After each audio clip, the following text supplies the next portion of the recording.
Enquête que vous dévoile RMC. Chaque semaine, nous ingérons en moyenne 5 grammes de plastique. Pour vous donner une idée, c'est l'équivalent d'une carte de crédit. La faute aux bouteilles d'eau. Garance Munoz, l'association Agir pour l'environnement, révèle que 78% de ces bouteilles contiennent de microparticules de plastique.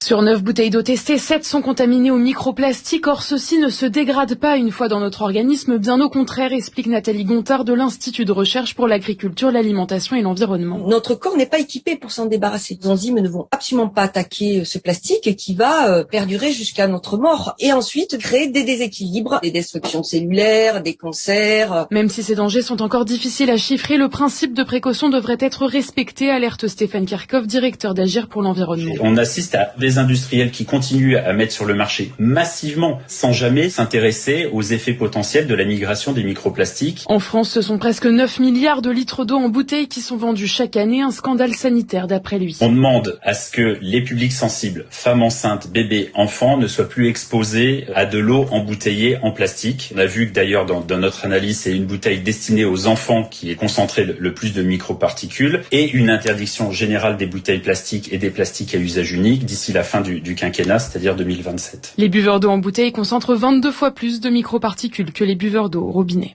Allez, précision.